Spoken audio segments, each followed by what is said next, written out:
Kyle, let's come up here and chat, shall we?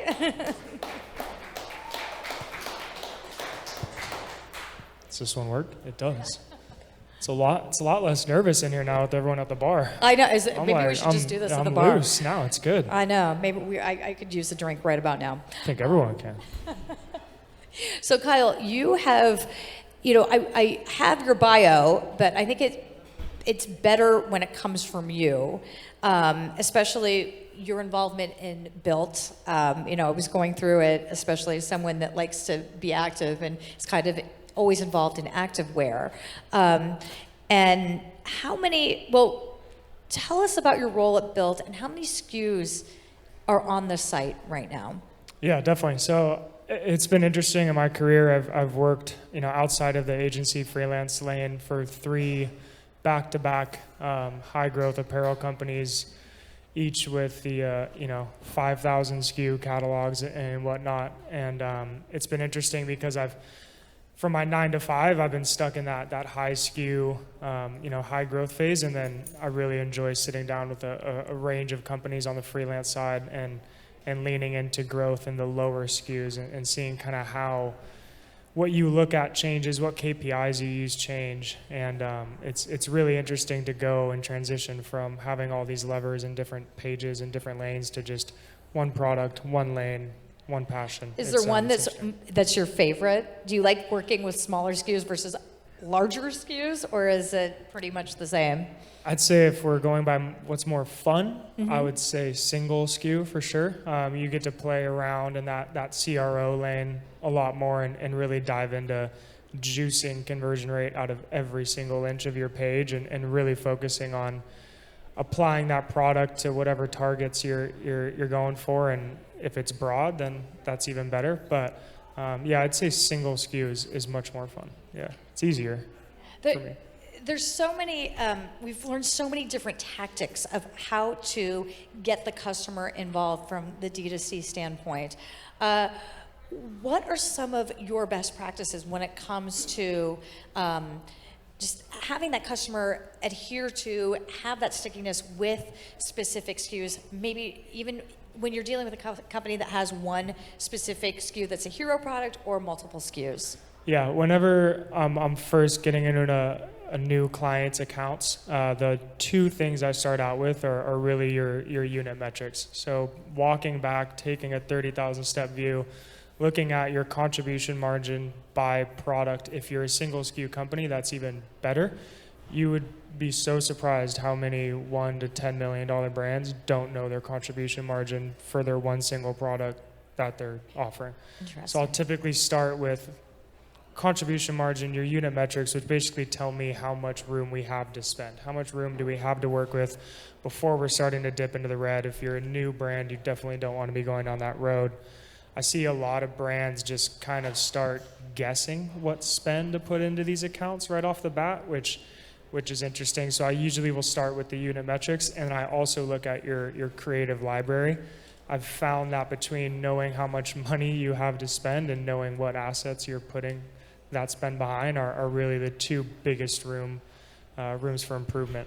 You're saying that in some situations companies don't know, they have almost little to no information. Yeah, they've never taken the time to sit down and look at shipping and COGS and marketing and all the little things that actually go into getting your product from creation all the way to being in the door ready to sell. In your experience, why is that? Do you think it's just not, okay, is it not knowing like how to measure their own KPIs based on what they have, their product mix, or is it just, it's overwhelming? Yeah, it's overwhelming. It's not knowing exactly what to track. It's like, factoring in shipping and handling and all the very minute things that you are paying for to get that product ready for sale surprises some people. And that's more commonly how I see new brands start over investing past their means, is when they just haven't done a lot of the concrete math on how much room do we actually have to work with on this product before we hit net.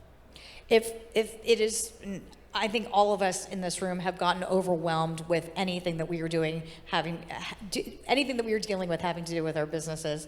I am definitely not someone that likes paperwork, but in this instance, when this is so crucial to know what is going on, what are some of the best practices that you can tell people just even simply to try to do to make sure that they are on top of this?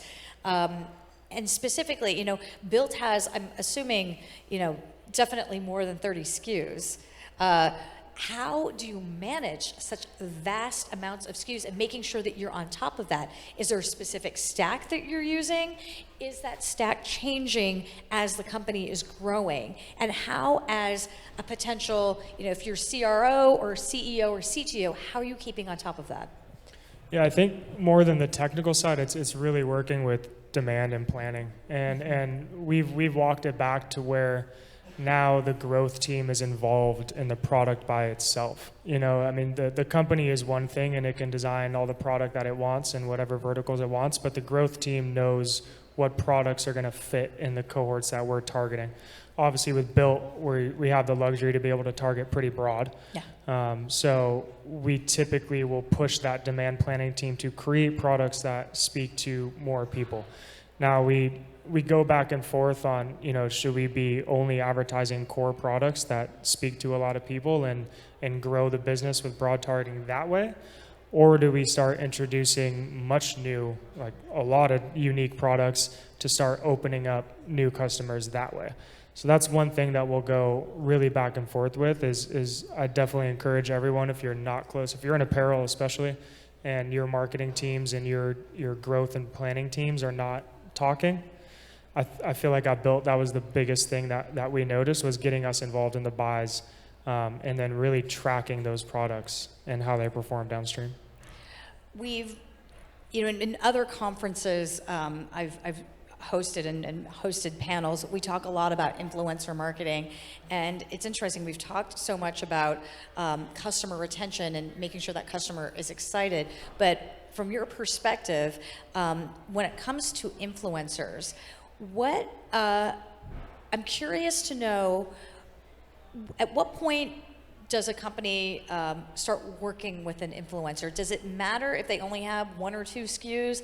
Obviously influencers cost money, but is it a different sort of methodology? In your opinion, is there a cutoff at one point, a company has to have 15 SKUs and then we're gonna hire Khloe Kardashian to talk about the brand? No, I don't think it's like SKU count. Yep. There's brands that are 1 to 2 SKUs that are millions and millions and millions of dollars. Mm-hmm. $100 million single SKU brands all day long. But I think it's less of when and more of who. BYLT has really big partnerships with guys like Rob Gronkowski and really A-list celebrities, but we see extremely good performance out of branded partnership content ads with very small creators. Guys that have 1,000 to 2,000 followers on Instagram, but just know how to make good content. Mm-hmm. So I would say it's not a when. You definitely are going to have to pay the influencer, but I wouldn't just go out the door looking for that guy that has 1, 2, 3 million followers. It's just creating relationships with people that can create good, engaging content, and getting their whitelisting set up and just running your paid media through them.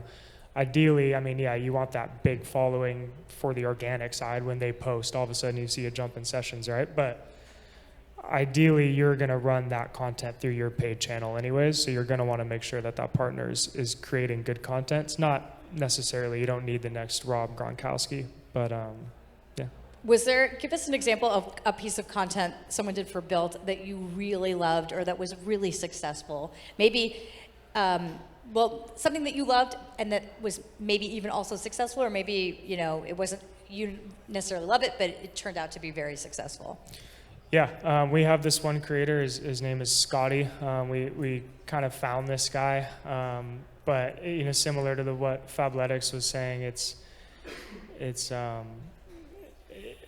the way they create the content is the strongest thing. Scotty does a lot of the green screen stuff and walking you through the site behind him and showing you the clothes and showing you what fits. And for us, we target so heavily into that new customer acquisition that's really the stuff that works.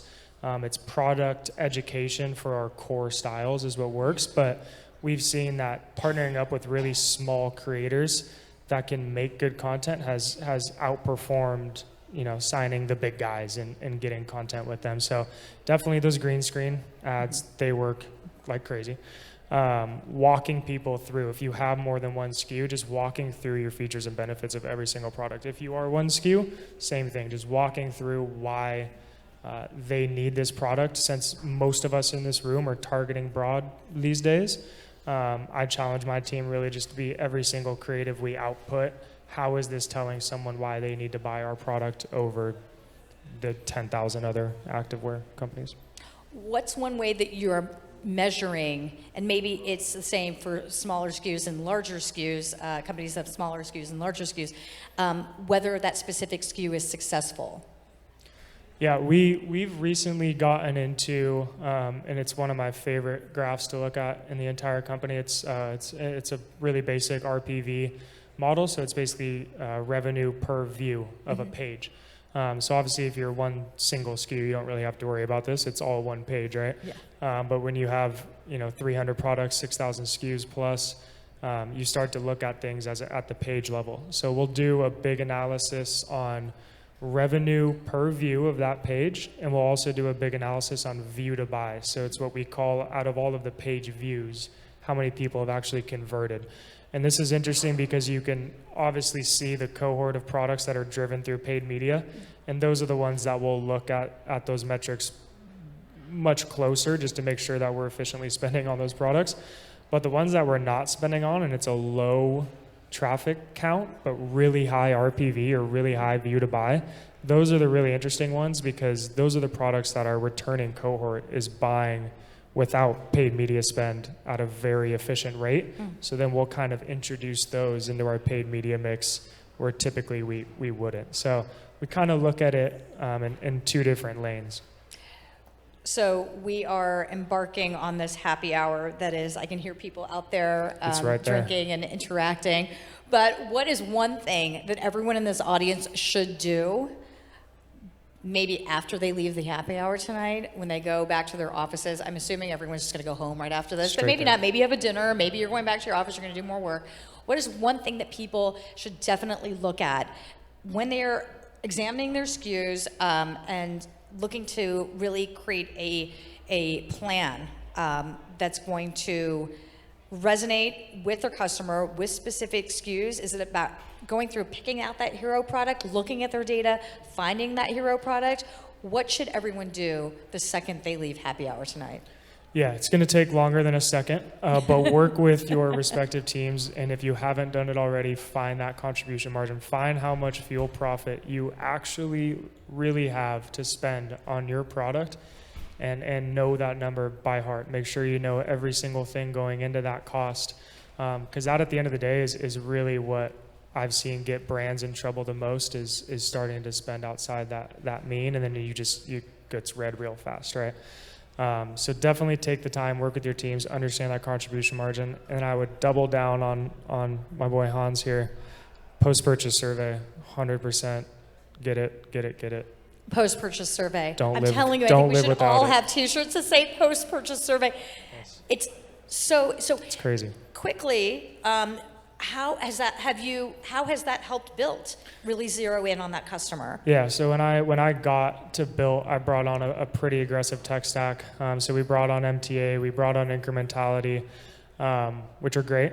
Incrementality, it allows you to really see the effect of your ad. MTA is more on the attribution side that Hans talked about, but PPS is really the gut check against everything. I mean, when you see the response rate mirror your ratio of channel spend perfectly, let's say you spend 60% of your spend on Instagram or Meta, when you see that channel come back and that's 60% of the response rate on how you heard about us. So you were seeing 60% response rate on your surveys? Oh no, I'm saying the attribution when we're like, what channel did you hear about us on? Yes, They're yes. saying, 60% of the responses are falling within that bucket. So it's interesting to see that response rate mirror your paid media stack spend perfectly, which is ideal. If you don't, that's not good. But yeah, we love our post-purchase survey. We've now kind of transitioned it away from attribution on the returning customer survey to be more about product. What do you want to see from BYLT? What collections do you want to see? What products do you want to see? What deals do you want to see? So we use the returning to more inform product and planning, and then we use the new customer one for attribution. Got it. All right. I could literally talk to you about this forever and ever and ever. We have happy hour. But I think I'm going to wrap it here. I know that people can come find you at the happy hour, right? Yep. That's happening right outside these doors. I feel like I need a drink maybe before I wrap everything up. I want to thank Kyle. Thank you for being on stage with us. I want to thank guys. everyone here for sticking with us for this last session. It's been an awesome, awesome day. Thank you, everyone.